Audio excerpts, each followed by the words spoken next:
Hello, everybody. Hello, I'm Sandy. I'm Al. That's Al. We thought we would chat today about a few different things that are happening in the industry and in particular with our team and company within the industry. So, first, let's just say it's July. So happy 4th of July weekend, happy Independence Day. Hopefully everybody's Survived the 4th, it's now the 5th. taken some time to appreciate the way we've become accustomed to living and running our businesses. And hopefully we find that sense returning to Post this round meet one our COVID expectations. Yes. COVID Yes, life. yes. Mhm. Well, let's jump in right there, just with an industry-wide phenomenon that I have been witnessing and really noticing, maybe more so than anybody else in our company, because I also deal a lot with the ordering of things and facilitating timelines. So we in Michigan were unable to start our season as we normally would, because normally as soon as the weather breaks in March, April, and then well into May, we're like already well on our way in service, renovation, and construction projects. And then this year with the COVID situation, we got a little bit of a start once the weather finally broke, and then everything came to a screeching halt, as it did for many industries and many people throughout the world, not only Michigan, but particularly I'd like to explain what's happened with us. So we went back to work then at the beginning of May, when it was outdoor work was okay, things like that. And in the interim, a lot of the manufacturers also had to shut down or take various degrees of slowdown precautions and that type of thing. So the demand that would normally happen kind of starting in March and into April nobody could address it, because really you weren't supposed to be doing that type of work. Getting supplies, even stopping at a store to pick up supplies and things that you needed, was almost impossible at that time. So the demand kind of backed up a little bit. And then once things here in Michigan reopened in May, then it was, kind of crazy trying to get caught up with everything. And again, there were still some shortages of different things and some slowdowns. Well, fast forward to July, and we are now seeing not only that demand that kind of got backed up, most of that got taken care of, but now that people are staying at their homes much more, people are investing the money that they would have spent on sporting events, on trips, on vacations, on really anything else. They're putting a lot more into their home. So the demand for everything pool related has gone sky high, including new pool inquiries. And along with, so this slightly backed up demand, the demand skyrockets. Remember all those manufacturers that were shut down for a while or not operating at their capacity? Well, not only did they not produce what they normally would have during that time, the demand backed up and they weren't able to keep up with supply. So we have major supply chain interruptions. They started to trickle in some areas, like pool heaters was one of the first things. And then like the panic buying of above ground swimming pools started. And now we're in the vinyl liner / components for building pools. Everything is, the supply chain just cannot keep up with what the normal demand would have been, let alone this added demand on top of it.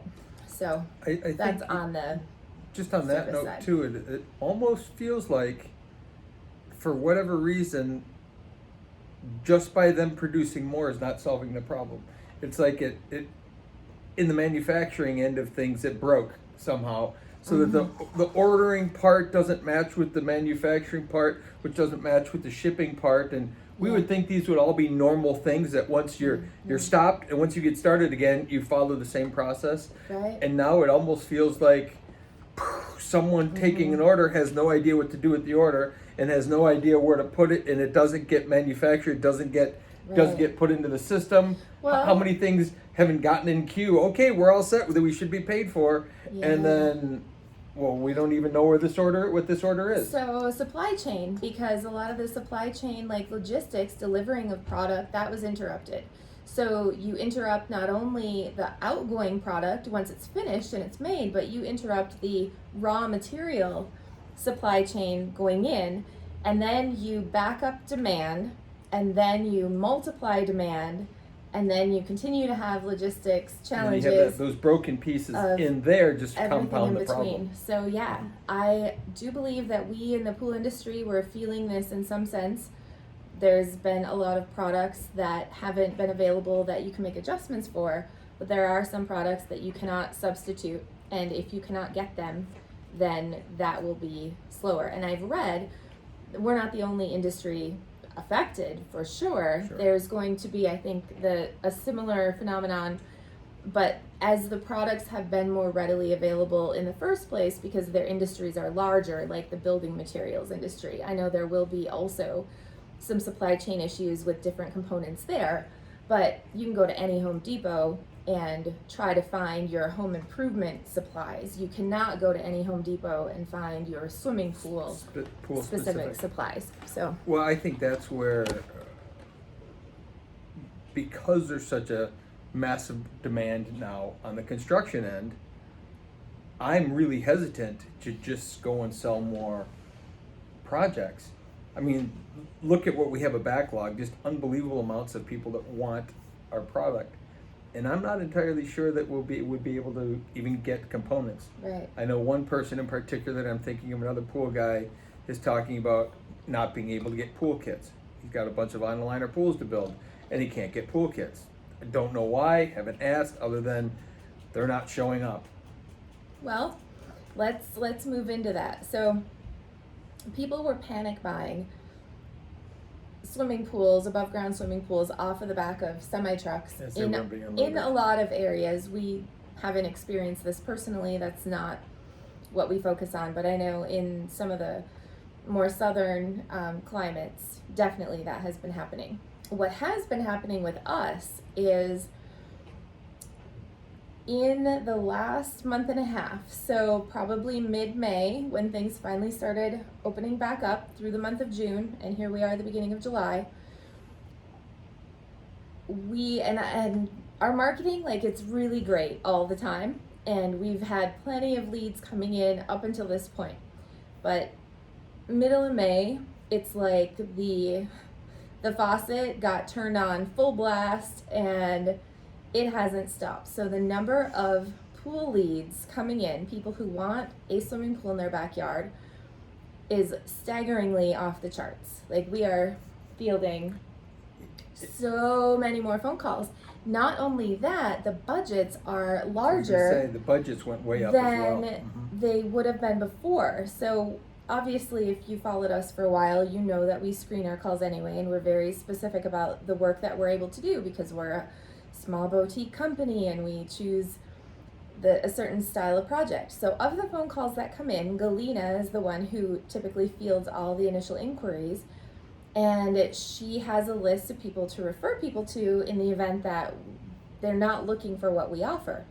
And I can only imagine that every single one of the people on our list is already booked solid and at capacity, and the phone calls continue coming in, and the budgets, you know, before maybe 1 out of every 5 phone calls would have had even the budget that would qualify for the legendary experience, which is a more all-encompassing experience with a lot going on in the backyard. So maybe 1 out of 5 calls would have had the budget threshold, and we're finding 1 out of like 50%, one out of 1 out of 3 calls has what the budget threshold used to be. Although with all of these supply chain issues, supply and demand. What happens when supply is lower, demand is higher? Obviously, pricing for all the raw materials we get will go up, as well as the logistics challenges and everything else. And ultimately, the budgets will have to be larger just to get the same work done. Mm-hmm. But then add on top of that the specialized demand, and we've got this amazing opportunity to choose to do some of the best work that we've ever done coming up. And that's exciting. The other side of that, though, is having to tell a lot of wonderful people, I don't think we'll be able to help you. And that is something that we'll continue kind of working through and helping to explain things. And there's a lot of people that I would like to help and you would like to help and we'd like to be able to work with, and yet we know that isn't going to be entirely possible. So that's our world right now, where we are. There's this urge. I think a lot of people would feel that same urge when there's a greater number of phone calls coming in to just scale the business, to just try to get more, to try to do more work. And I know an awful lot of people would do that. Well, let's just put an additional truck or 2 or 5 or 10 on the road. And I don't feel that at all. I'm really hesitant to just grow that because of our specialized business. If we were doing something that was very standard and you could just add the same thing to the mix, maybe easier. But I'm finding it really interesting how I'm resisting just wanting to get more work. I mean, we've already been in that trend for a long time. We've become very choosy, and this is an opportunity for us to stay choosy and be even more choosy, Right. Which is really interesting because the people that I talk to in the industry are all about getting more. Yeah. More. There's more leads, so there's more jobs. Well, you could think that. So we couldn't work for a Good period of time. significant portion of our normal spring. So if a pool business in Michigan has about 6 months to make all of their money for the year, like a quarter of what we normally would have done, we couldn't do simply because of the lockdown. And then the next quarter is also impacted because everybody that you should have been able to help in the first quarter then gets switched to the second quarter where you already had work planned. So you have to do double the work to get even caught up to kind of where you would have been anyway. And then the demand goes crazy. So somebody could say, oh, well, that's great. You should be able to make up all that revenue or all of that that you would have had. But then we have supply chain issues. And then we'll have manpower challenges just because we have more business and more demand. Like, we were already functioning at maximum capacity. We can't have our people do double what they would have done before, no matter how much they or we might be willing to give it a shot. That's just not possible. And then the specialized knowledge, you can't just go hire a new person and expect that they'll know how to plumb a system or form a pad, like just in general in a construction way, let alone in the way that we do things. So this is a challenge. Interesting times. It's a challenge. Mm-hmm. Well, I think the biggest challenge is what to do with what we've been given. We have the work that we have, which would have been enough for us for the year anyway. But now we have this opportunity, and I'm fighting the urge to just try to take more. And you get people into contracts and all of that. That's not how we operate. And then we do have that issue of the specialized knowledge that we require our people to need. We can't just hire out of, on social media. We can't just put out a call and get those special people. Yeah. We certainly need the right people, but they have to fit the culture. That's a huge part. They have to fit the knowledge. Mm-hmm. They have to be willing. Yeah, it's a whole different thing. Yeah. So anyone else challenged with these same types of things, don't make rash decisions. Don't make quick decisions to take more, I don't think. Although, think it through. Right. Figure it out. So we've talked from time to time, and if you followed us for a while, you know that Al and I have talked about the opportunities that we've had before, about people liking the way that we do things. They like both the construction side and the service model that we have. So we've talked about a franchise or the licensing people or training people how to do things in our way. And as this demand surges, I know that we'll likely be doing more thinking about that. But when I looked on what day, Thursday or Friday, I compiled the list of all of our leads that have come in strictly for new swimming pool builds in this last month and a half. And I took the number of leads and then I figured out kind of what the dollar amounts were and things like that. We do have a unique opportunity right now that with the leads that we're getting in, of which next year, like this year, maybe we'll build one more pool. Next year, maybe 4, maybe 5, depending on the size and scale and scope, because of course, the bigger the project, the more that takes our resources to get that built.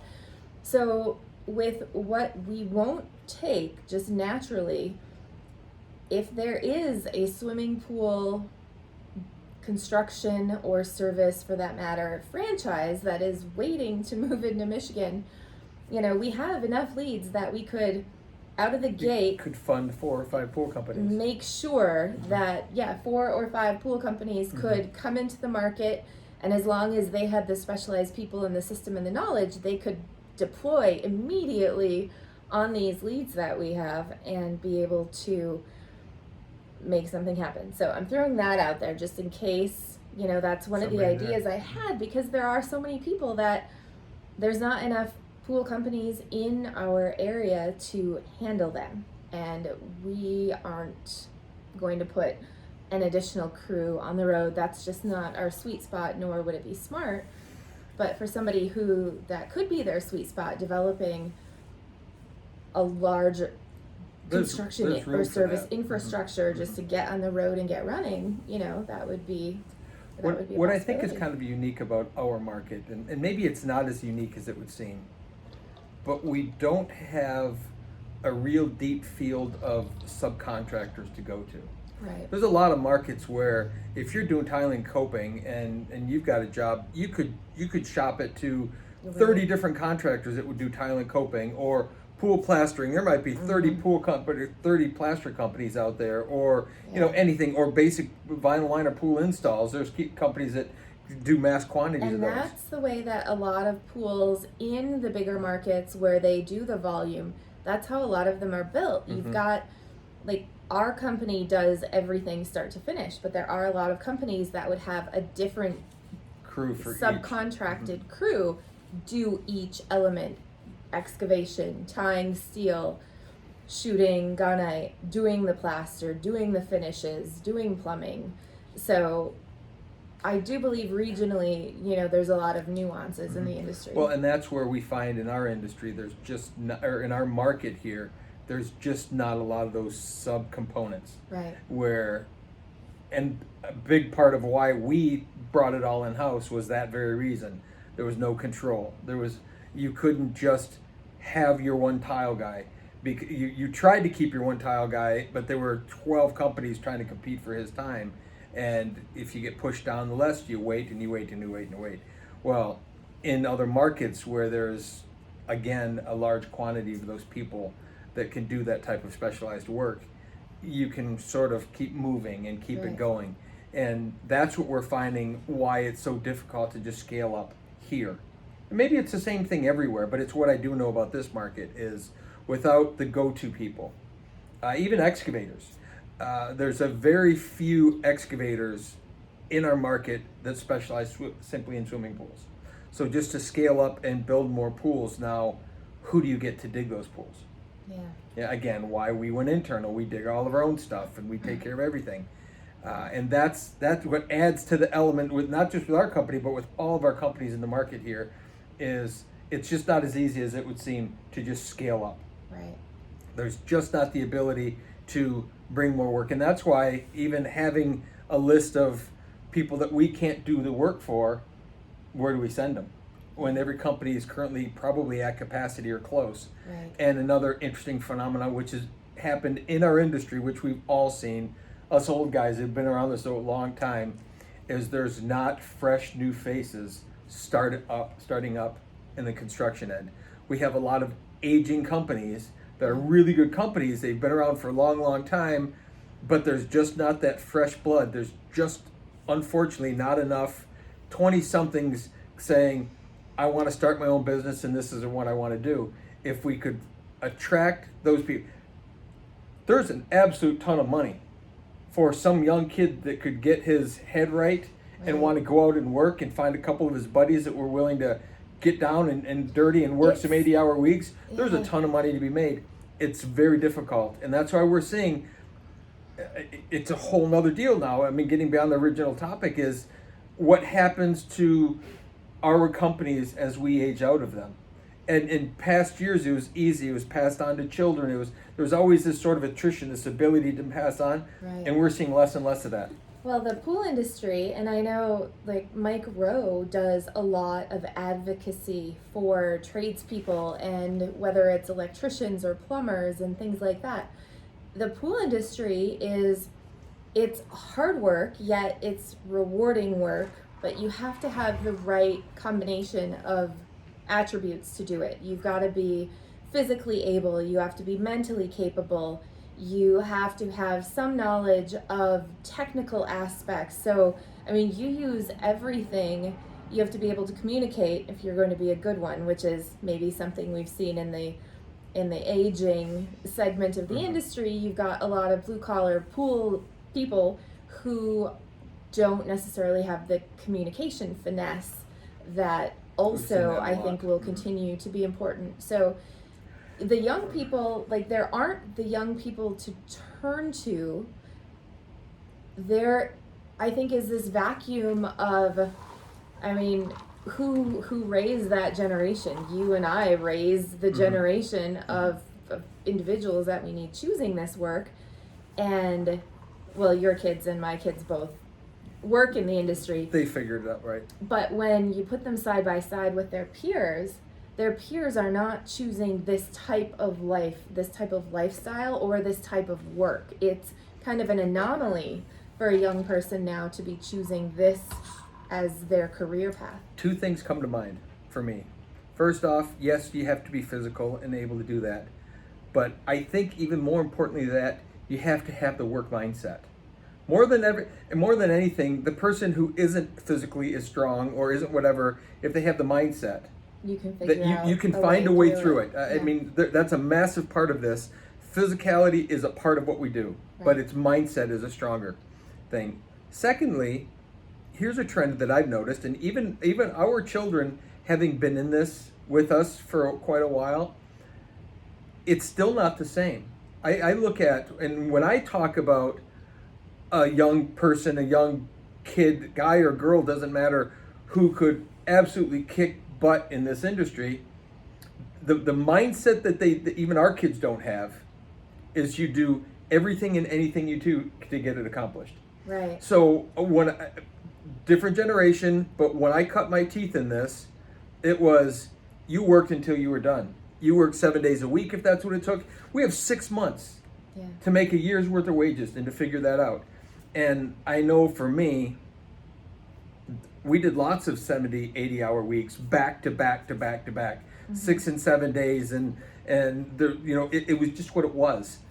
And it's that mentality that the young ones, even our kids included, while they're all hard workers, awesome. The idea of working much more than way. 45 hours a week is, like that's cutting into the lifetime, which I get it, but it's different. So I guess they've seen us work. I know you work 7 days a week. I know I don't do the same type of work you do, but I'm perfectly happy to work on what I have to work on every day of the week.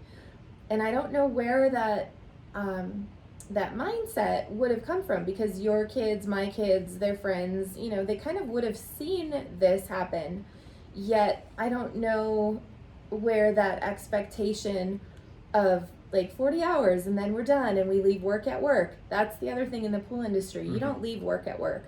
Even if you want to, if you are in charge of aspects of it, you are thinking about it morning, noon, night. You're waking up from a dead sleep, thinking about how to orchestrate something or make something happen. And not that you have to want that to be in this industry, but I don't know that the next generation of young people have that. You don't need it to be capacity. in this, Yeah. but to thrive in this industry, Right. you do. Right. And I think that's a big difference. There's, we've been seeing it in trends for a long time that the younger generation values their personal time more, whatever that means. I mean, that if you get into the psychological Yeah. thing of it, there's all kinds of terms you could use. I didn't know any different, Well- other than you worked, you had obligations, and you took care of them, and you just did what you needed to do. So we build a style of life rather than lifestyle. Mhm. So I could equate working in the pool industry in the same way. Being in the pool industry, it's a style of life. It's a style of work life, not just something that supports a lifestyle. That's well put. That's a Mhm. significant difference, I think, from other lines of work that you could choose. But it's also that style of life to be in this industry and participate is one thing, but then, like you said, to thrive in it, you have to be wholeheartedly subscribed to that, which, I started in the pool industry thinking I was going to run a retail store, which I did for a while. And then that changed, and I worked in the field for a while, opening and closing pools and doing basic service, which not my strength. Was I capable? You're capable, Yes. yes. Mhm. Was it as effortless as it should have been on anybody's part, mine or yours, when I couldn't figure out how to get a single heater started on any pool openings? Like, if it did, it was like super exciting, but I didn't want to figure out how a heater works at that time. I since, of course, have absorbed a lot more knowledge than I ever thought I'd have in that. But I was willing to do that, and I have always been willing to work my life into this style of work life that I have. And I very much appreciate that, and I don't even wish that it was any other way, because this is perfect for me. Yeah, I can't imagine the life any different, because it sort of just works into who and what I am, and it doesn't matter if I've got to run out at 8:00 at night if something's required. It just is a normal thing. Yeah. There's not a shut off button at 5:00 where you go, okay, now I'm going to. I can't even fathom what I'm going to go do then. Yeah. It's just. But It's been a forever thing. And on that token, though, like, you don't have to schedule necessarily being able to stop somewhere and take care of something that you need to. That's outside of, like, work, because you just fit it in wherever it needs while to you're fit. doing. Yeah. And this is my 4th year or something doing this. And even back then, the first 6 or 7 or 8 years, I wasn't in charge. I was simply working for somebody. But it didn't matter. Somehow it got into me. It was in me. Yeah. And once it got in me, it was not going to let me go. And I remember doing those crazy amounts of hours and crazy amount of time, and then getting up the next morning and doing it again for another 12, 13, 14, 15 hours a day. And some of those were the hottest summers on record, and it was insane. But it certainly has helped me thrive in the industry. It's helped. I gained massive amounts of knowledge. I think I put my 10,000 hours in very quickly in terms of mastering something. Well, I think that's a big piece of it too. I had wanted to mention that to you the other day. We were discussing 10,000 hours, and I think you had referred to it in me painting. And we used to talk about 10,000 hours, and I had no frame of reference for what that was. But since we know that the Pentair salt cells last for 10,000 hours, I've done many calculations with many different customers' systems to figure out how long is it going to be until that 10,000 hours happens. So for some of our customers, it's 2 seasons and 1 month of them running their system. So I wanted to mention that I now have a very clear frame of reference of how long 10,000 hours is, because I've had to do the math on salt generating systems. So those of you that may, if there's any of you that don't understand what we're talking about, the 10,000 hours, there's an author in a book. Is it Malcolm Gladwell? Malcolm Gladwell. Yeah. What he determined, and through his research, and maybe the research comes from someone else, I don't know, but that it takes about 10,000 hours to master something. So if you want to become a really good guitar player, 10,000 hours. If you want to become a really good, you name it, 10,000 hours. That's just the amount of time that it takes, the human experience, and you can bring all the talent to the world to it and go a lot faster. But the average person, sports, it's about 10,000 hours to really something. master it, so that it's part of your physiology. It's like networked right into your brain. And the pool business is no different. I mean, it takes some time. There's so many things that get thrown at you, and it's a constant, especially if you're in something evolving like we are, that we've been in perpetual startup almost, that we're always changing and evolving into something some cool. people love it. Some people would love to, so the subcontract world of our industry, there are some pool people that all they ever do is dig the hole. Or all they ever do is tie steel. Is tie the steel. They don't even necessarily shoot the guy. They don't even see it. And for some people, that could be the epitome of, this is great. I know exactly what I'm going to do every day for the rest of my life. And that could be hell for someone else. Yeah, the reason I think a lot of people that thrive in the Michigan pool industry thrive because every day, every element is different, even if you've done it before. And that's also a style of life, a style of work choice that is very attractive to some people. Well, if we kind of switch into other industries, and a block layer spends their entire life laying block, and they get some satisfaction in how straight and level, how true, how quick, and they have a framework they work by, but that's their entire life. That's their lifestyle, is that they're every day, that's what they know they're going to do. Or a stonemason or a bricklayer, they know that exact same thing. And to some people that's perfect, because it gives them a frame of when I start work and then when I go home. Because you think about it, if that's what you do every day, you don't have to go home and at 8 o'clock at night think about how you're going to lay the next block. It's just inherently in what you've done the last 3,000 times. Whereas in our case, it's not any one job. It's all encompassing. It's every piece.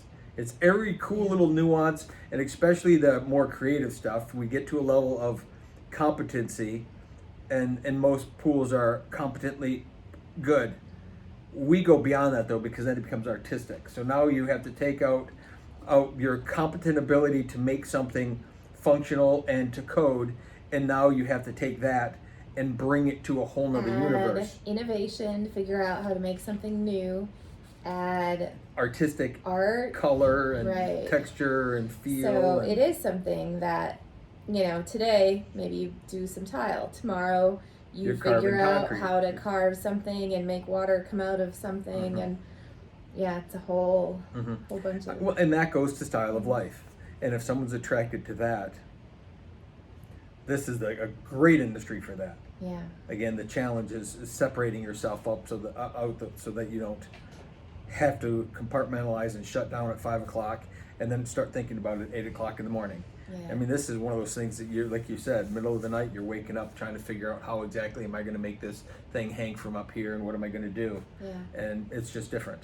And there's a sense of ownership mentality that needs to come with it, whether somebody on our team is an owner of the company or not is irrelevant, because certain people take ownership of certain concepts or of certain aspects of projects.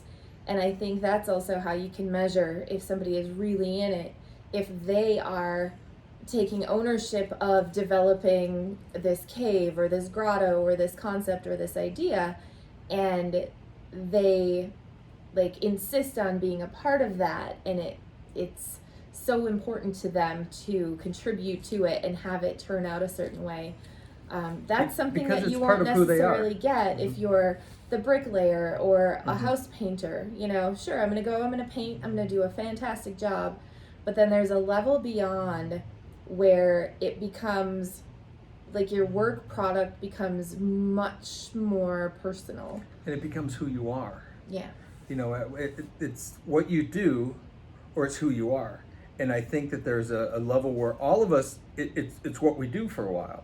Yeah. But then there's some that kind of transpire into that, and it's the flip from lifestyle to style of life thing, and you sort of transform into it becomes who you are as a human being. So my relationship with our pools and our clients is different than yours because I am not the person who's putting the materials on site and putting them together. But as you say that, the pools, because of my business side of things and attracting the clients and doing the marketing, and it's everybody doing it, yet I feel personally responsible for the pools that we build. So those are my work product in a sense. Whether or not I physically put the things there, I feel very responsible. You put the components in place to make sure that I feel very those responsible things for the projects that we've built and the clients that we work as with. you should, because you're an integral part. Without that part, my part doesn't even exist. So whether you're doing my part or not doesn't matter, because without you, I don't even have a part. So, you know, and there's a real reality to that. It doesn't work the other way around though. My part doesn't translate into your part, but yours directly relates into mine. So it's as much yours as it is mine. Your part is not my part, but my part is your part, because of the, you know, I'm at the tail end, you're at the beginning. Yeah. And I mean, you're obviously through the whole thing, but in terms of Yeah, attracting yeah. and the business end and all of that, I haven't thought without about without that, I can't do what I do. I haven't but- thought about it that way before. But you can do what you do without me. Right. It's just that I can't do without you. Yeah. And so there, you have to look at that way, and your ownership is through all of it. Mine is absolutely once we're there and we're getting in it, we're on it. That's when my part becomes so important. You know, well, my ownership is through all of it. My ownership is also like over everybody on the team, whether it's service or construction or answering the telephone. Like all of that, I don't know if I'm trying to advocate for people joining the industry or I'm just having all these ahas. But yeah, like I am not only responsible for the clients we're working with and the pools that we're building, but I'm also responsible in my mind for every member of our team, no matter what it is that they're doing. And for all the clients that we've worked for. True. Because that still falls into your plate. That unless there's something specific that falls into my part of a repair or something, yours kind of covers all of that. It covers the moving forward with the client in terms of future maintenance, future service, future work for them. So yours encompasses all of it. Mine is very specific. It's kind of staggering as I'm thinking about it. Yeah, it really is. Well, you make it look easy, so in case you wanted to know. Well, thanks. I thought of something the other day. Okay. In all the years we've sat in marketing groups and we've done all these different classes and all these masterminds and things, and I started chuckling to myself the other day when I thought of this, is that through all of them, people have always said, yeah, well, if only I had a Sandy. Never once have they said, if only I had an Al. Never. Think of how many hundreds of people have said, well, of course I could do that if I only had a Sandy. Well, shoot. Not just once. Imagine what I could do if I had know. a Sandy. Not once Shoot. has anyone ever said, but if I had an Al, boy, I could do this, this, and this, and this. They're there. I know. They're there. I thought of that, and I meant to Oh, call you because I man. just started chuckling, and it fits appropriately and perfectly to this. That is true. Mhm. Yeah. Mhm. So let's that was a fun tangent, and then there's this other tangent that I also want to cover when we're discussing things today. And I don't know, hopefully you'll chat with some of our current clients pretty soon. Otherwise, if this is the first thing they see, like I can imagine maybe one of our people would watch this as soon as it's posted. So he may get to the information before you have a chance to call, but that's all right. So we fielded some email inquiries this past week from people outside of Michigan asking if we have the ability to get vinyl liners quickly and if we could do anything to assist them in getting a liner, because they're saying, like one in particular just across the border in Ohio said that their liner failed in the middle of May and they needed a new liner, so they went to their local person, and I'm not sure if they ordered from them or what the situation is exactly, but they're telling them now that they like can't get the liner and there's no promised date. So there's somebody in limbo saying, you know, there's got to be a way to do this. And typically when we're building pools, or if we're quoting liner replacements, like the liner replacements that I quoted in February, that we were able to get into queue, and the manufacturers manufacture all year round typically. So the early ones who said, yes, I'd like a liner, normally I would say, well, from the time I approve the order to the time we get the liner, it's about 7 to 10 days, and it's arriving with us, and then it's just a matter of scheduling to put it in. So the liners that went in early this season, that timeline happened. And then the last liner that I tried to put in for construction, and then a replacement, something very, very strange that I've never seen before happen. And it is, number one, the order's been in for like a week or two, and there is still no promised date of when they will be manufacturing it or delivering it. Or even designing it, let alone. Right, and the design times, there's a new, like a notice when you send the order in via email that comes back and it says, due to extreme work volume, within 48 hours, we hope to have responded or acknowledged that you sent this over. And before, you would have had a design to approve in that same time period, but that is not happening anymore. So across the industry, as we started talking about today, there's been heater shortages. Some manufacturers decided to like dedicate extreme amounts of resources to heaters. So I know that Jandy has been keeping their heater supply flowing. Pentair, on the other hand, they're experiencing some shortages in some markets, and you just can't get them. So add the inability to produce with the demand backing up with the demand going through the roof, and you have this perfect storm. And that is also happening with vinyl liners. But then add to it the fact that we have one supplier that we can go to for our hybrid pool builds. One supplier with the correct system that works with the system that we've chosen to use on our pool. So what does that mean, Al, for our existing projects? Well, that means a couple things. Yeah. As we've certainly found out with one of the projects that we've been waiting for a liner for quite some time. I mean, that was measured and sent in 6 weeks ago, Yeah. 5 weeks ago, Yeah. and we still don't have promise for liner. Right.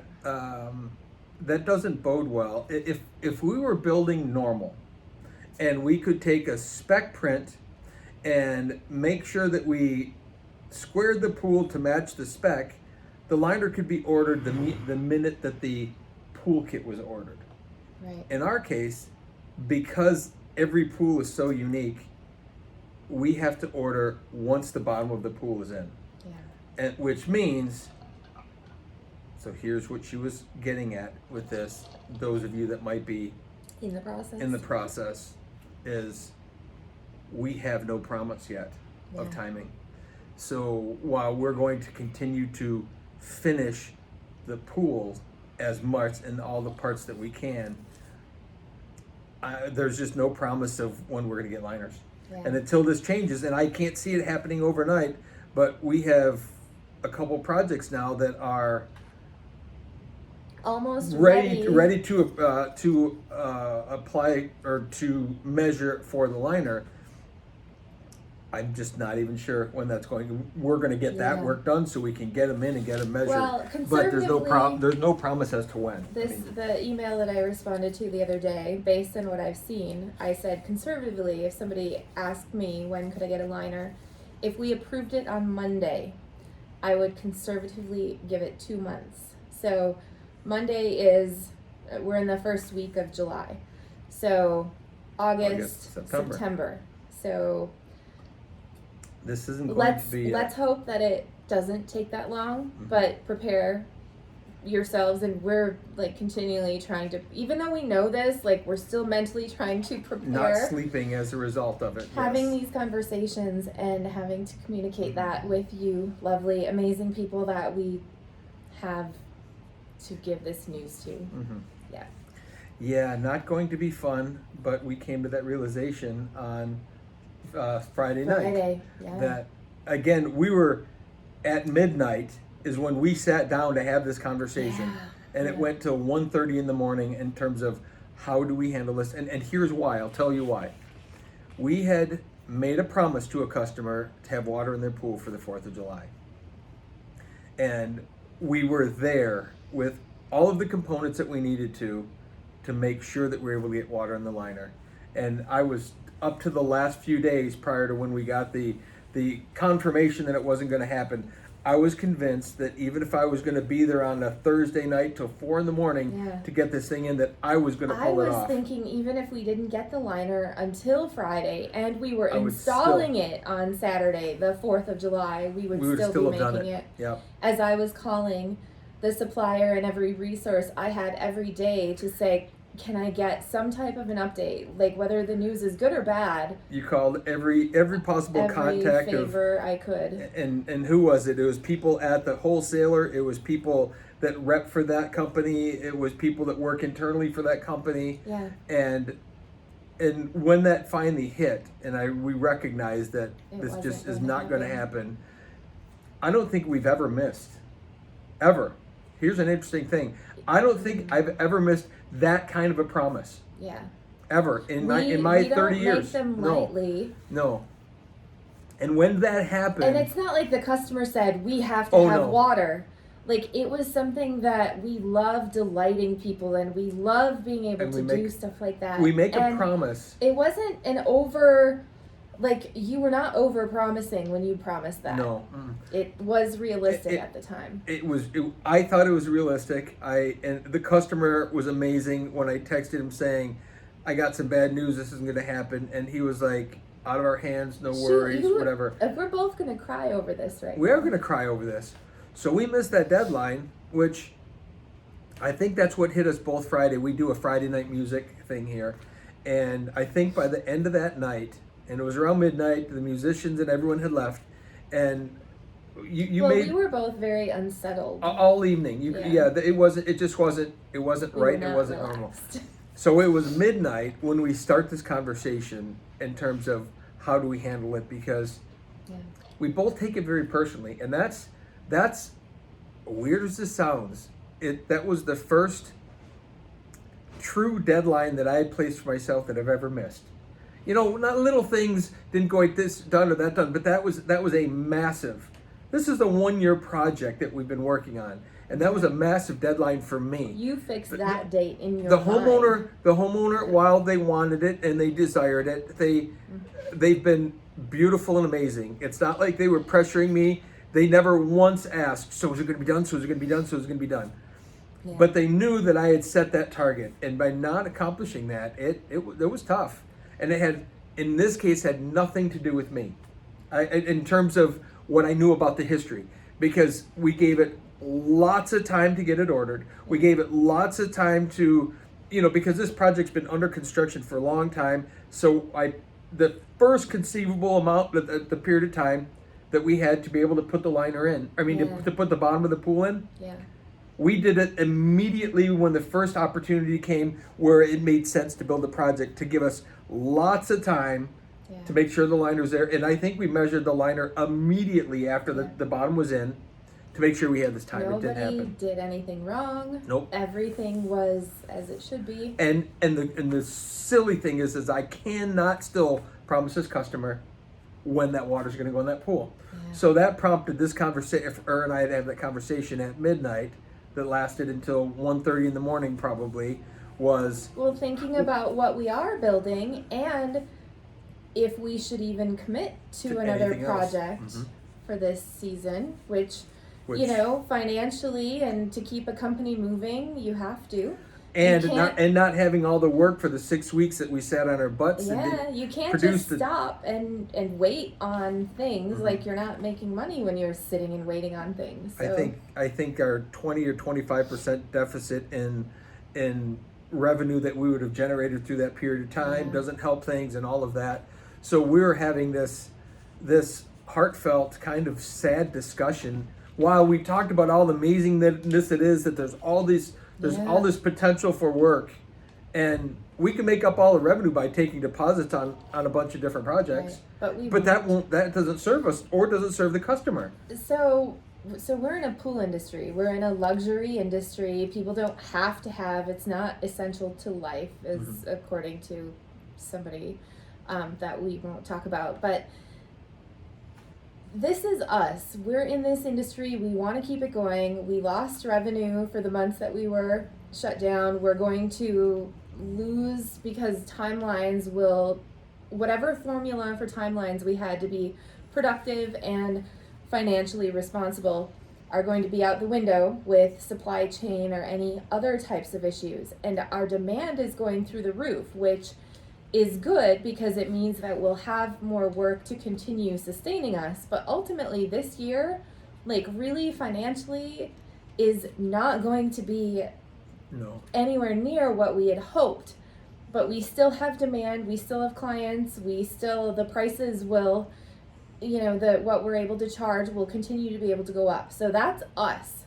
And just think about the businesses that are not in, like, we're in a great position moving forward given what we have. It's just getting through the now. But think about the companies that won't have the surge in demand, won't have the ability to increase their prices for whatever reason.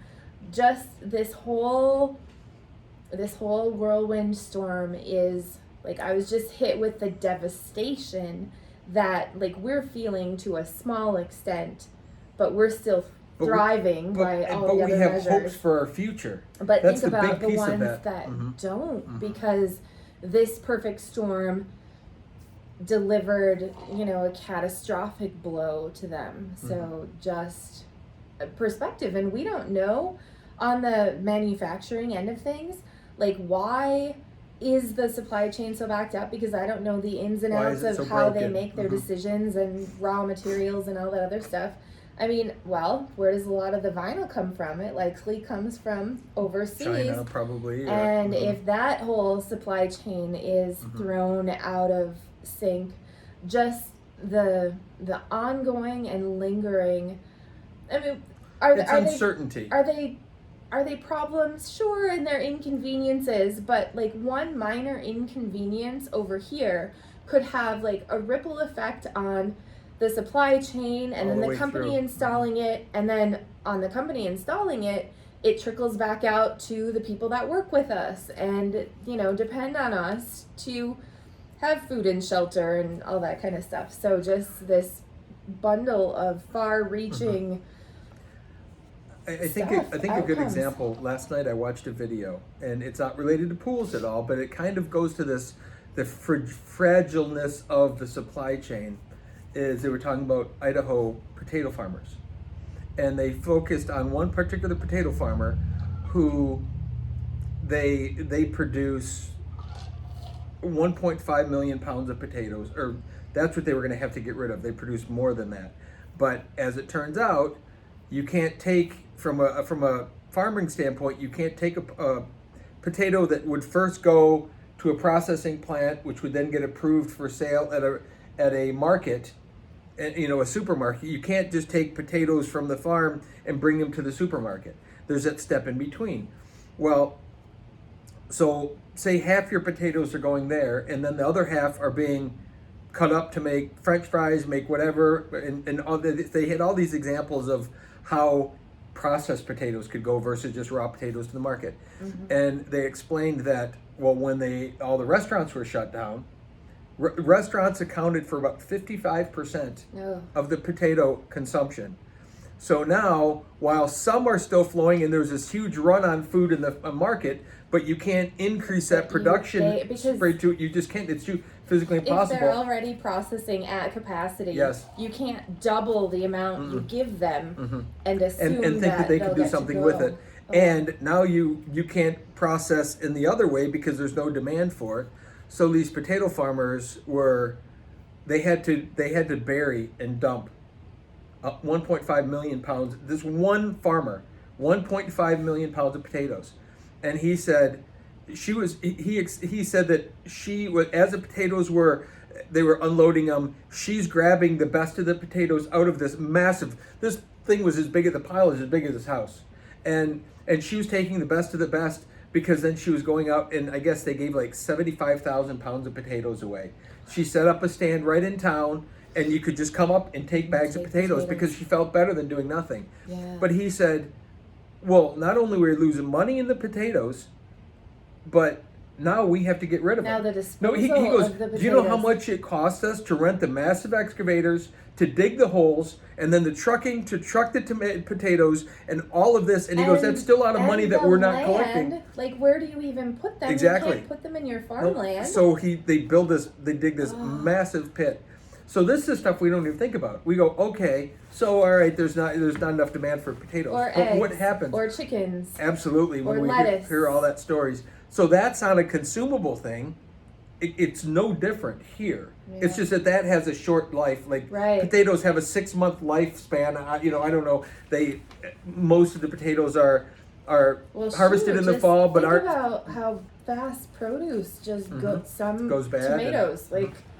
Oh boy. So that was just we were looking at that massive amount of how do you ever overcome that? Yeah. Well, ours is far better in that it's not consumable in that way, but it's as far reaching Yeah. because you stop the world, and then to start up again, you have all those pieces that used to run together don't, because same people aren't working those jobs necessarily. You think about if you lost your job and you went to try to find something else. Now they come back to work and they've got to. It's like us trying to just get new people and start up. Most companies would function on a normal basis. Just capitalism would encourage you to be as streamlined And as efficient as you possible, can. efficient, get the most amount of work done for the best price because that's how you're profitable. So you stop that, and you're set up in a certain way, and you can't just, okay, let's just do Turn it twice back as on. much, or let's do the same amount with half the resource. Like, you can't. It just doesn't make sense. Here we are, and with the amount of amazingly good work we could be doing, we could 5 times, 6 times, 7 times the size of our company tomorrow, Yeah. if it was possible.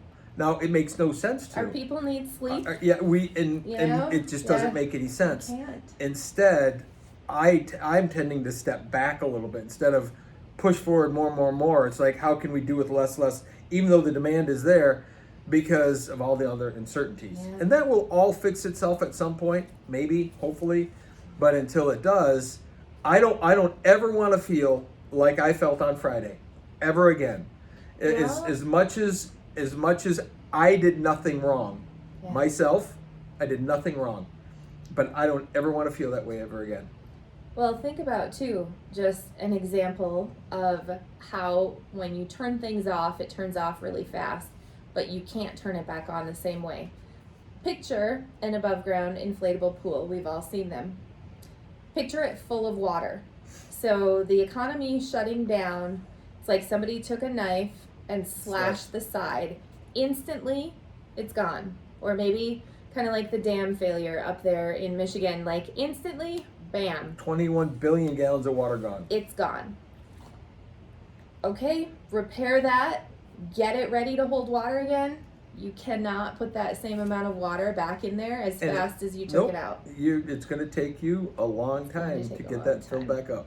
So, yeah, things can change in an instant, and then you won't be able to put it back together. I think it'll be quite a while before it all goes back together. In the meantime, we are going to continue being us because that is all I know how to do. Some nuances of it will change perhaps depending on the situation. We are working through how to handle the volume of calls that we're getting in a great way. I don't know what all the solutions are. I do know that if we're going to have a pool company next year, which I plan on, you plan on, we will be building a handful of pools. We have gotten 10 times the amount of inquiries than work we could handle. So a lot of really cool people. Of good work we could handle, not just inquiries, but great people and great... So if we did a vision board 10 years ago and we said what would be the epitome of what we could build and the clients we could build for, like, we are getting that to the nth degree calling us right now. So like everything we could have ever wished for in terms of people to be able to work with, projects to be able to do, like, it's all arriving right now. And we're going to be able to pick a handful, and I'm going to take very personally, you know, everything. I love you, Mrs. Jones. However, everything I've worked for, like my whole focus on how we communicate to the world who we are, like everything that I've worked for to attract what we need to be able to do what we do, it's all happening. And then I'm going to have to figure out a nice, delicate way of saying, like, you're awesome. Just sorry. It's a no, we can't, because I'm gonna have to choose like the most awesome to start the process with, and then the rest of our company is gonna have to choose as well, and I am so not looking forward to that. And we had somebody that we met 2 years ago, and they were willing to wait for a design and for us to be able to build. And we hadn't heard from them in a while and kind of figured that they had found somebody else. And they called back and they're still waiting and still willing to wait. And we had to say that just based on what they need and the distance they are from us, it's not likely feasible for us to be able to build with them. And like that made me really sad, because they're awesome and I would totally love just to get to know them better and hang out with them and let alone work with them and build them a pool. That would have been amazing. Mm-hmm. And in our current circumstances, it's not going to be possible. Doesn't make any sense. Mm-hmm. So yeah, I'm really looking forward to figuring out the who's, what's, when's, where, and why's of it all. So talk about like the opportunity for growth. And like the most amazing. We thought the opportunity and growth would be business growth, but it turns out it's personal growth. It's personal growth. And it's nothing to do with the business growth. It's literally us having to grow personally again. So everything we ever could have asked for, here it is, and with some caveats that we didn't design into what we asked for, but it came with it. That yes, we didn't realize that we'd have to deal with, and here we are. Mm-hmm. So, on that note. Hopefully you found this entertaining or educational or really sad and pathetic. I don't know which. Yeah, maybe it'll encourage some thoughts in you, or maybe you're in tears now too. Hard to say, but anyway, thanks for listening and tolerating. I think in some respects. And we'll see you again soon, because I think we're going to have more to talk about, not less. Always us. Yeah. Cool. You want to hit the button again? Sure. Thanks.